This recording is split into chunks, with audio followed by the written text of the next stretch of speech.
faces at me or anything like that, but Brett has always been a hard worker. And now I'm speaking as one of the elders of the congregation here at Bear Valley. So I've watched his work ethic and the things that he does. And we have meetings between staff and elders, and someone will say, well, what are we going to do about this? And Brett will usually chime in and say, let's try this, let's try this. Just marvelous work that he does. And so it's with great pleasure that I present to you at this time, Brett Petrillo.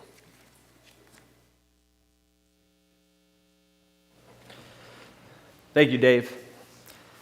I did make faces in class. You just must have missed them. Do you have a favorite artist, favorite painter, or favorite illustrator? If I had to come up with one, mine is Norman Rockwell. He just has a way of capturing a moment.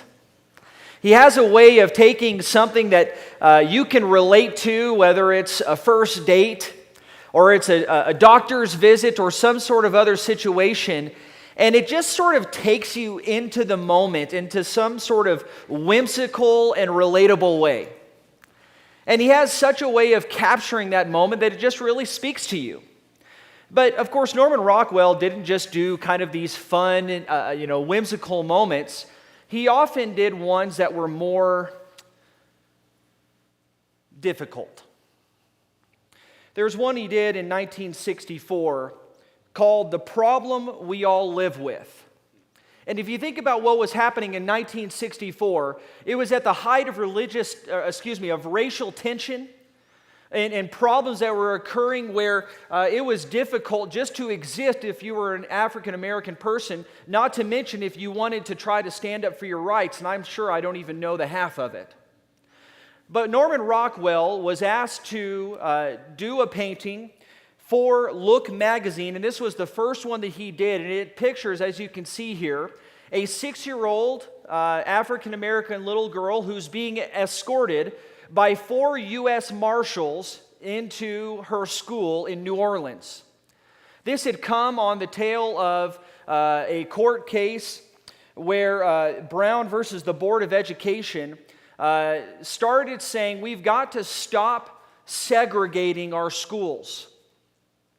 And so this painting illustrated the moment to where people were not ready or not willing, perhaps, to go into this moment in a way that is the way that it should be, in a right way, in a unified way. When you think about a moment like this and where we were back in the 50s, 60s, and maybe even before, it was a dark time, you could say, when it came to racial tensions. But one of the persons that read this magazine had this comment. This writer was from Florida and said, "Rockwell's picture is worth 1,000 words. I'm saving this issue for my children with the hope that by the time they become old enough to comprehend its meaning, the subject matter will have become history."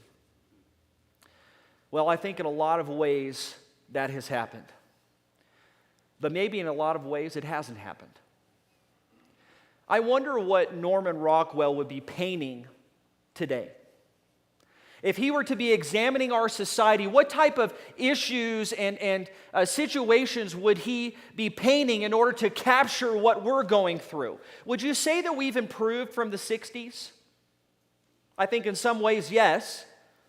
I think in a lot of ways, no. The subject matter that I'm speaking on is living in a godless society.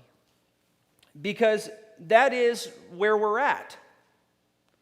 And it's difficult, and I think we all know that it's here, and it doesn't seem to be getting much better as time is going on. I think you know it, I think I know it, and I think as we're going through the world and just observing things, it can be really disheartening, and it can be really difficult to watch what's going on in our society. That's why we have the theme that we do, where we're clinging to hope and trust in a difficult world, because that's the world in which we live. The problem is that people don't really understand what the issue is. They have a variety of thoughts and opinions about what the issue is in our society. And so the proverbial finger pointers are stabbing in all kinds of different directions, looking for someone to blame, looking for the source of what they perceive to be is the problem of our society. And so some of those will be, well, it's got to be politicians, right? It's got to be our government. That's the problem. That's the issue. And so people will point there. Well, no, that's not the problem. And so they'll look to presidents. They'll say, well, Trump is the problem. Or maybe we'll say, well, Biden is the problem. That's why we're living in such a difficult time, is because of the people that we have in power. Folks, that's not the problem. They'll say, well, maybe it's the police, all this police brutality, or maybe it's guns and gun laws or lack of gun laws. That's the problem. See, look at the society and where we live. Nope, that's not the problem. Well, maybe it's the Black Lives Matter movement or other types of movements that are being carried throughout our society. Maybe that's the problem. That's not the problem. It's not, they'll say it's racism. Well, no, it's not black people, it's not white people, it's not any color of people. That's not the problem. Well, maybe if we just kind of boil it all down, maybe it's just because there's so much division in our country. Maybe that's the problem. And we can see this manifest in a lot of ways, especially over the last couple years. Remember these things? Did this cause any type of division? It's amazing how a little piece of fabric can drive a divide in a nation. And not even in a nation, dare we say it, the church. Or what about vaccines versus not being vaccinated, especially the most recent COVID-19 vaccine? It's interesting how that can be another representation of the divisions in which we have happening in our country and sometimes even in the church. But again, this isn't the problem. Maybe it's the riots and the protests that are happening in our society that are showing what a great division that we have in our nation, where people are standing in arms against one issue or another issue. And it's going into looting and rioting because people are so upset and so displeased with the way that the country is going in their perception. And so this is the result. It's showing division. And so buildings are burned, people are hurt, and this is showing what a divide. We've even seen statues of historians, of leaders back in our day who have, their statues have been taken down. You think of ones like Robert E. Lee and Thomas Jefferson or Theodore Roosevelt, just to name a few of statues that were torn down in the name of racism, just to show once again the division that's occurring in our society. Our world, our society is in trouble. But this isn't the problem. The problem is not police, the problem is not politicians, the problem is not the president, the problem is not any of these things. The problem, church, is that we live in a godless society. That's the problem. All of these things stem from the fact that we are living with people who are evil, from people who do not know God, from people who do not acknowledge His word and certainly do not follow it. That is the problem. And that's where we live. And until people start recognizing the solution that it comes from following God and His word, I don't see this problem getting much better. Amen. We have to have some sort of source of authority, of a guidebook to help us know the solutions. But when fingers are pointing in all kinds of different directions, looking for causes and looking for what they claim to be as the solution, and God is overlooked, it's just going to continue to take us in the wrong direction. But this is the world in which we live. And so the question is, what do we do about this? How can we as Christians live in a godless society in a way that's not only going to benefit society, but is going to be a way that we can just keep ourselves going in the correct direction? I think Ephesians chapter 4, verses 32 and 31 and 32 are really going to be the guide on how we go about finding this solution. And the first that we see is that we've just got to take out the trash. We as Christians have to take out the trash in our old life. As was mentioned, I have the blessing of having 4 children. But one of the things that comes with children is diapers. I found a statistic that said that within the first year of life, the number of diapers that a typical newborn to 1-year-old will go through is 2,000 to 2,200 diapers. Well, since I have the blessing of having 4 children, if they depending on when they hit the potty training age, then maybe we're talking about 3,000 diapers before they make that transition. That's a cool 12,000 diapers that have rolled through my household. And that, let me tell you, that's not a 50-50 split on the ones that I've changed and my wife has changed, bless her heart. She has been very gracious to handle the brunt of the load. I'll do my duty, but sometimes she's just present. That's a lot of diapers. Why am I talking about diapers? Because one of the things that's interesting about diapers is that once you've changed a soiled diaper, you got to take it out. You don't leave it in the bedroom. You don't let it possibly get kicked over to the side, because that thing is going to stink. And it's going to smell up the house, smell up the room. You've got to take out the trash before it becomes worse. And man, what a blessing the garbage men are after we've taken these diapers and we've thrown them in the dumpster and they're kind of marinating out in the hot sun for a little while. And those wonderful garbage men take this out and deal with it. It's amazing how trash and things that smell can just fester. We recently had a bunny that we found dead in our backyard. I put it in a trash bag and I put it in the garbage can. Something didn't seal up right and it was terrible. I could not wait for the trash men to come to remove it from my garage so that smell could be gone. There's a lot of trash that's being allowed to fester, not only in our society, but within our own very lives. In Ephesians chapter 4:31, details out what these are. It says, "Let all bitterness and wrath and anger and clamor and slander be put away from you, along with all malice."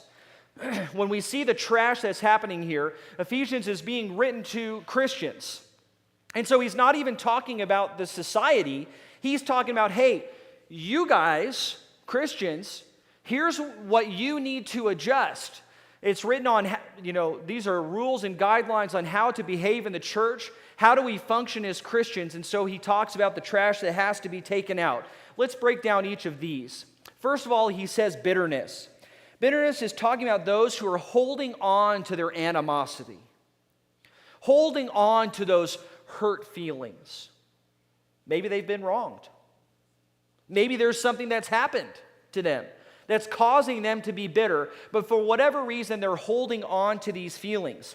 And maybe you've heard this phrase before, but hurt people hurt people. When people are bitter and they're hurt, often the result of that is that they end up hurting other people as well. Amen. Bitterness is something that has to be removed. And unfortunately, when we see this in our society, many people are really bitter. Really bitter. When you look at the way that they are responding to world events, it is as if, you've kicked their puppy. It is as if the very fabric of their being has been completely and totally dismantled. That who they are is being challenged, destroyed, dismantled, and man, they're bitter about it. And so they take up arms in all of these issues because of this bitterness. Well, Christians don't show bitterness, do we? Do we get bitter about politics? Do we get bitter about various situations that are happening in society? Do we get bitter about what we watch on TV and the messages that are being sent by big name groups? Do we get bitter with each other? See, sometimes we end up harming each other. Sometimes we say things we shouldn't say. We do things that we shouldn't do. But bitterness is not something that should be found in the Christian vocabulary. As Christians, so far as it depends on us, that we're taking out that trash. Well, that's something we can expect to find in our society. Let's not let it be found in the church. The second thing that we see is paired together, and that's wrath and anger. Wrath is the idea of a state of intense displeasure. I was kind of surprised by this definition that came from BDAG. Because you would think about wrath being more of an external action, but wrath here was a state of intense displeasure. In other words, the person that's dealing with wrath is feeling so uncomfortable and antsy about their situation that they're looking for someone to take it out on. And of course, it's paired with anger, which is very appropriate. Because when people have anger and wrath coming together, not only are they uncomfortable, not only are they upset, but they're looking for an outlet. One of the ways that I think this is maybe illustrated best is in King Nebuchadnezzar back in Daniel chapter 3. You remember the whole story with Shadrach, Meshach, and Abednego and how they would not fall down to the statue, right? And it talked about how when Nebuchadnezzar brought them in, and he said, okay, when the music plays, I want to see you bowing down. And they said, we're not going to do it. And it talked about how his facial expression was altered towards them. He was angry, wrathful at them. And maybe we don't see that level of anger, but certainly it's something that we are seeing in our society. Would you say people are angry in our world? One of the words that I've kind of developed in my mind is something that I call pre-enraged. In other words, whether they're showing it on the outside at the moment, people are just angry. And it's almost as if what they're looking for is just the spark that's going to send that anger into overdrive. And as soon as that catchphrase comes out, or as soon as the next political issue comes out, they explode with anger. And sometimes what we've seen this result in is in riots and protests and things like that because people are angry. They're pre-enraged. They're just waiting for the spark that's going to set off the explosion. And so people, again, that's something we can expect from a godless society. Why would people keep their anger in check? Why wouldn't they stand up in arms on issues that they see to be injustice or something that is really dear to them? But in the church, this is something that should, again, not be found in our vocabulary. As far as it depends on us, anger and wrath should be something that is removed from us. And we might say, well, I'm not sure we really struggle with anger and wrath all that much. Well, if we take one look on social media, I might argue that that is not the case. Over the last couple of years, there has been more anger and more wrath displayed on these social media platforms than I would care to go into this morning. Amen. People are angry in the church.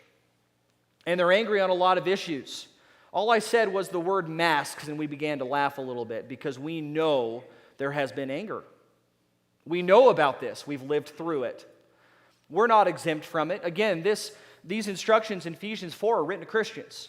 There's a reason for that, and it's because if we're not careful, we can allow the influences of our society with anger and wrath to come crawling their way into the church. So far as it depends on us, though, let's take out the trash. The next is clamor and slander. These are two words we don't use all that often. Clamor is the idea of shouting with a loud voice.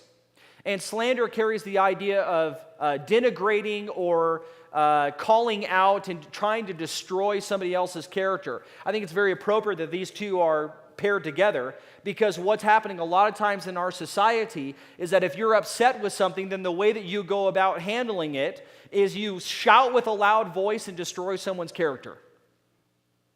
One of the ways that we might simplify that is in this phrase, cancel culture, right? You do something that upsets me, I'm mad about it, and the way that I'll respond about that is by yelling loudly and basically try to destroy your character and get you canceled. Cancel culture. And so that's the way that our world is responding. It's unfortunate that this has almost become the norm in our society, to where if you're upset with an issue, then the way that you go about it is you just yell loudly. You go to social media. You cancel the person. You make it as public as you possibly can in order to destroy this person's character. Never mind facts. Never mind rational discussion. Never mind, putting it into a court and let's go through and examine the facts and the evidence before we come to a conclusion. No, I've made up my mind. Stop confusing me with the facts, as Wayne Berger would say.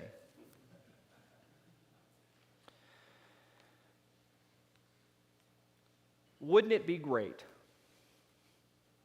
if people could come into the church and find a place of calm, rational discussion?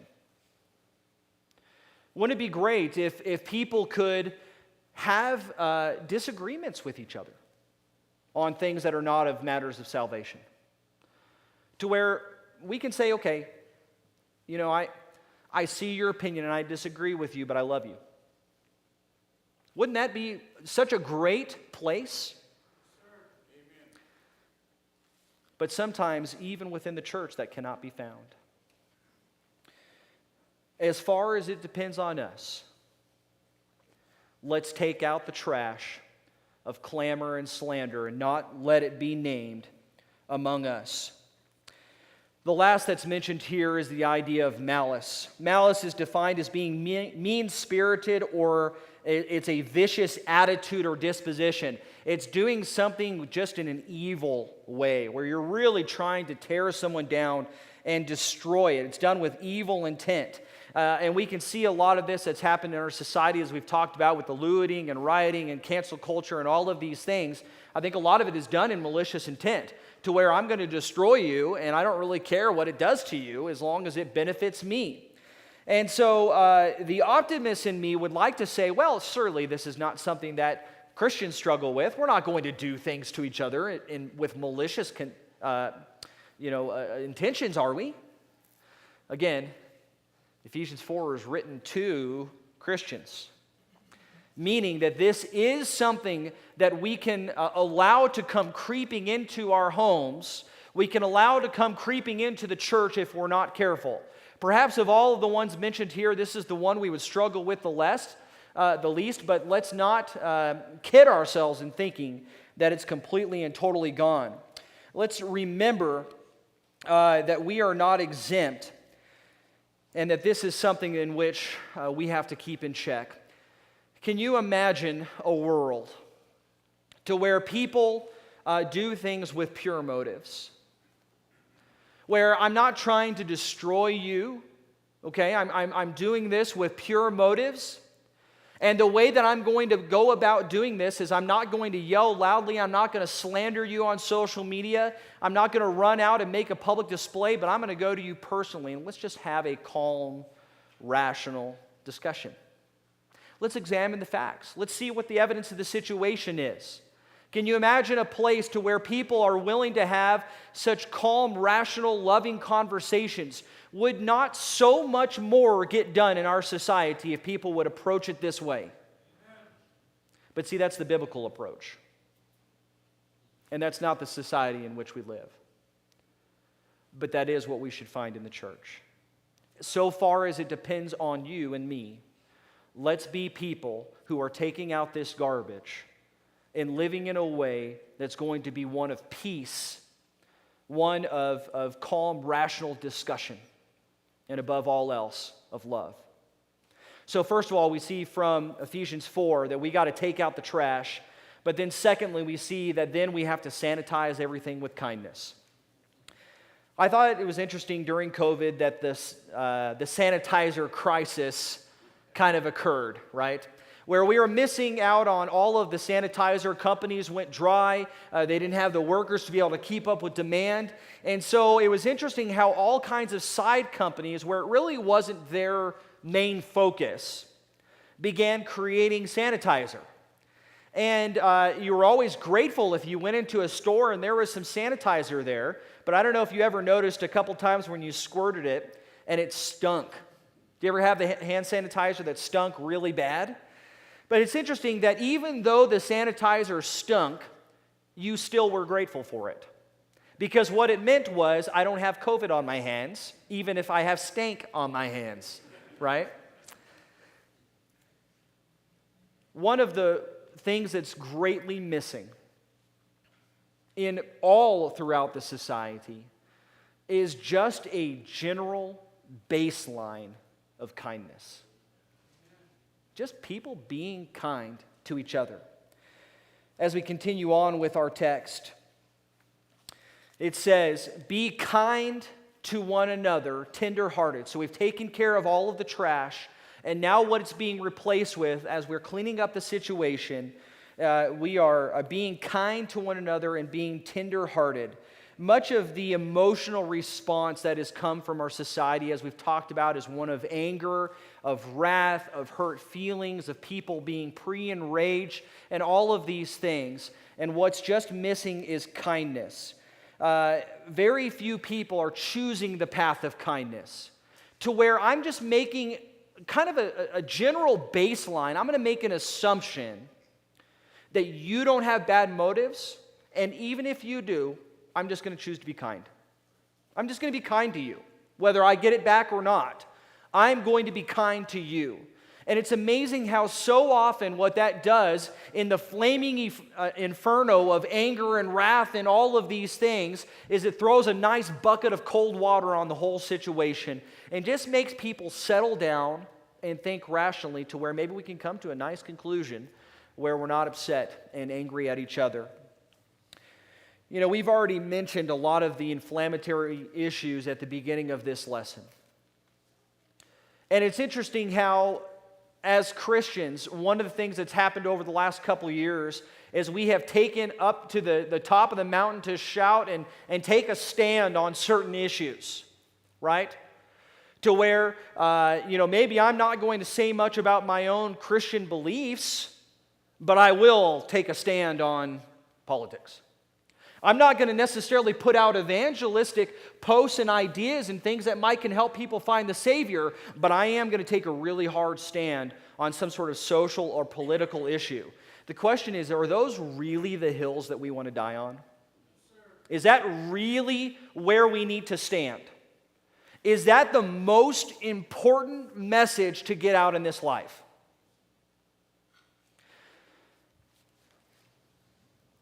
And unfortunately, so much of it is done, as we're talking about, with just a lack of kindness.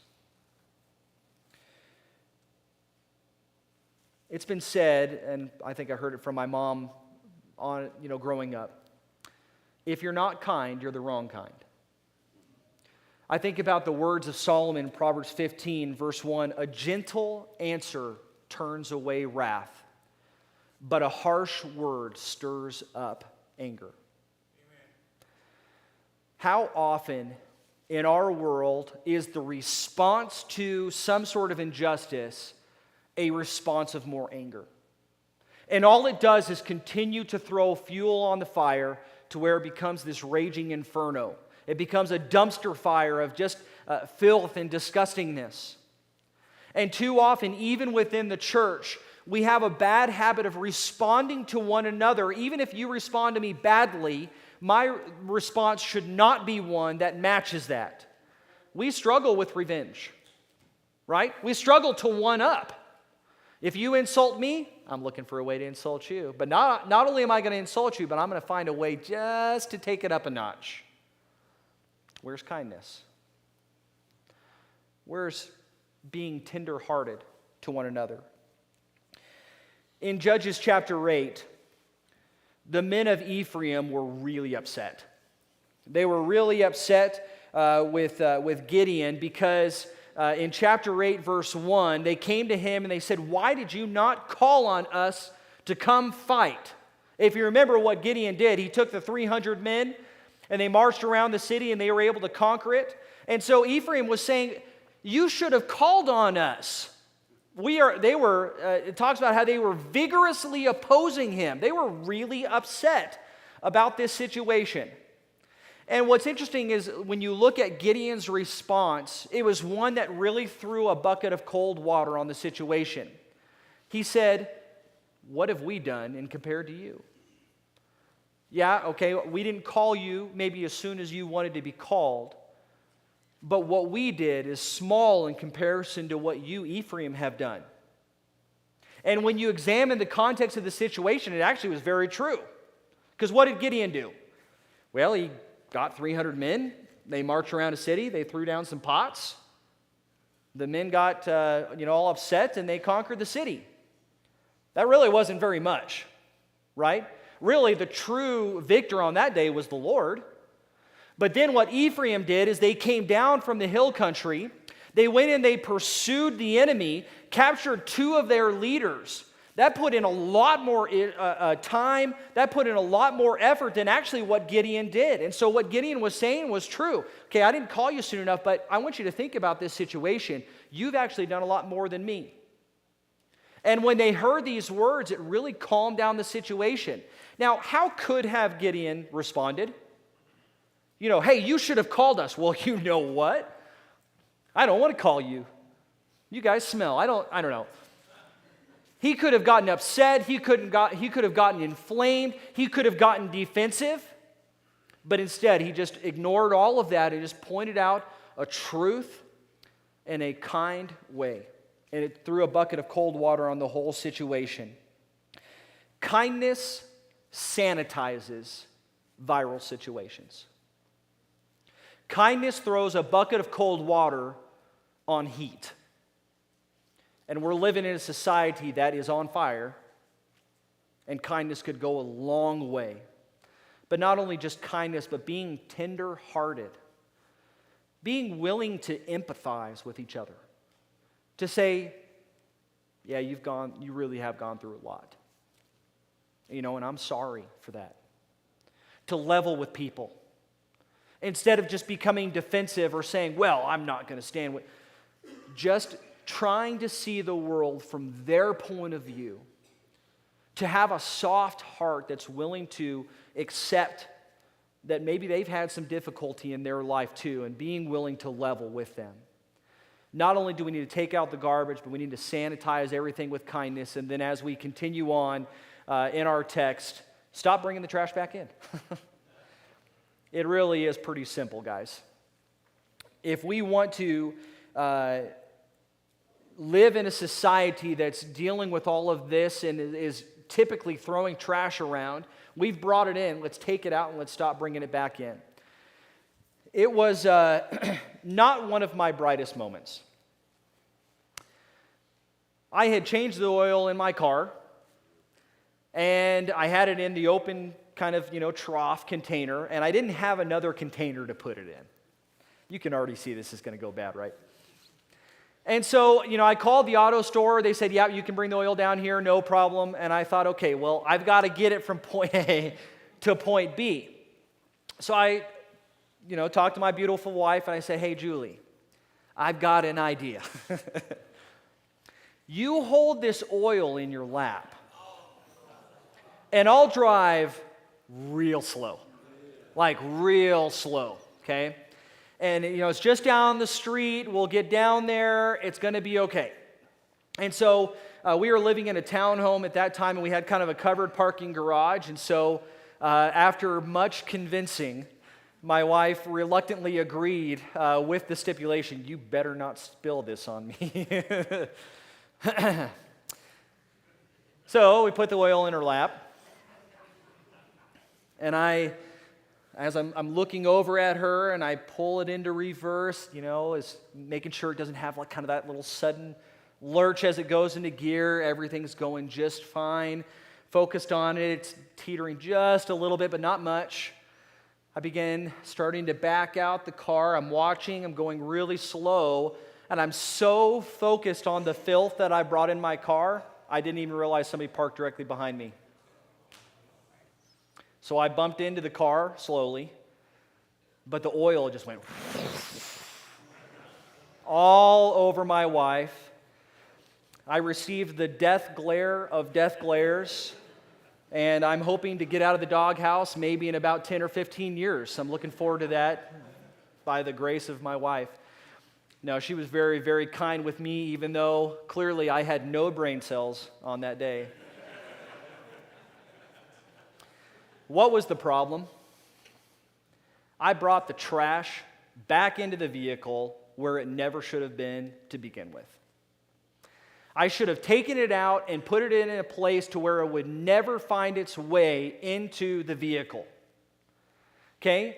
I was so focused, I find it ironic that I was so focused on the filth, I didn't even have the presence of mind to look around me and see what was going on around me. We can get so focused on the situations that are happening in the church, so focused on the evil of our society, we can miss the big picture. And when we look at the text as we continue on, it says, forgiving each other, just as God in Christ has also forgiven you. We forget that, okay, if you're wronged, if somebody does something to you, our responsibility is to forgive. That's the big picture.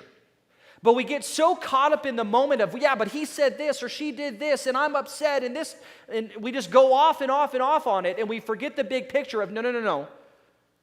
God gave you forgiveness.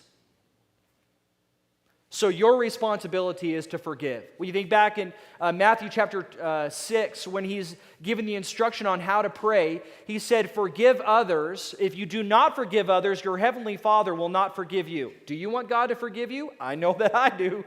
And so what that means is, I have to forgive others. But that means that they've wronged me. And that means that I'm going to have to get out of myself. I'm going to have to be selfless in order to forgive. And that's hard. But see, that's how we keep the trash from being brought back in. The bitterness, the anger, the wrath, the clamor, the slander is by forgiving, letting it go. But keeping in mind that the reason that I'm letting it go is because what God has done for me. I am so grateful that God has forgiven my sin. Aren't you? Can I find the place in my heart to forgive someone that's done something against me? What if God forgave in the same way that I forgive? I don't know if I'd be in very good shape. We've got work to do. We've got ways to improve in this situation, and we want God's forgiveness. Let's look to our Heavenly Father and the way that He forgave, and let that be a guidepost for us on how that we forgive each other. Our society is very slow to forgive, but so far as it depends on us, church, let's forgive each other. One of the more unique illustrations in Scripture is that of a wine vat. There's this idea, this picture that there's a vat or a container that God has for every nation. And every time that nation sins, it's as if a couple of grapes are thrown into the wine vat. And then as the wine vat continues to go up and up and up, God reaches a point to where He says, nope, it's full. You're done. And in Joel chapter 3 and Revelation 14, Isaiah 63 and Lamentations 1, it talks about how God brings down His wrath down upon them and treads upon the wine vat of that nation, meaning your time is toast. You're done. We're living in a society that, as we've identified, and I don't think we'd have a big argument about it, is an evil, godless society. But you know what? God's keeping track. So I don't have to.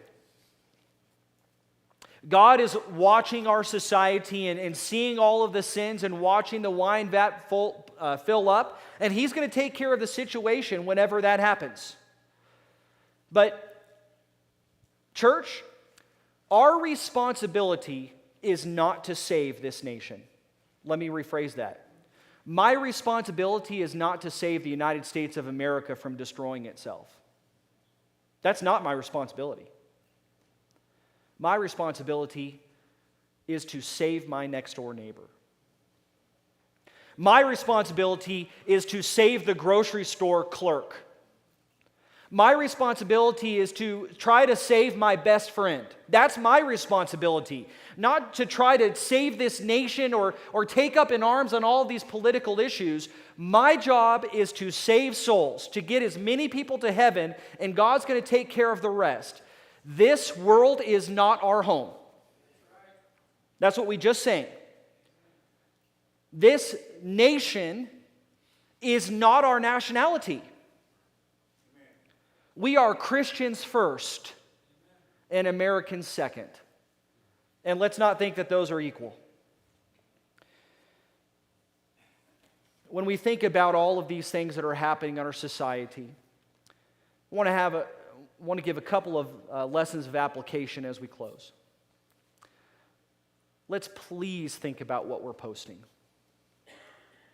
Do people know us more as a proponent of this stance or this issue before they know us as a Christian? If they were to look at our social media profiles, would they even know that we are a Christian? Or would they just know that we support X, Y, Z?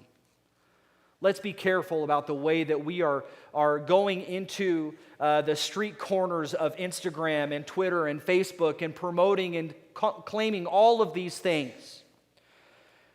Let's also be one that's trying to be very careful about the anger that we are displaying over all of these issues.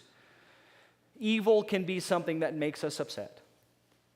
We can be upset by evil and the sins of our society. But we are to also be people who are forgiving.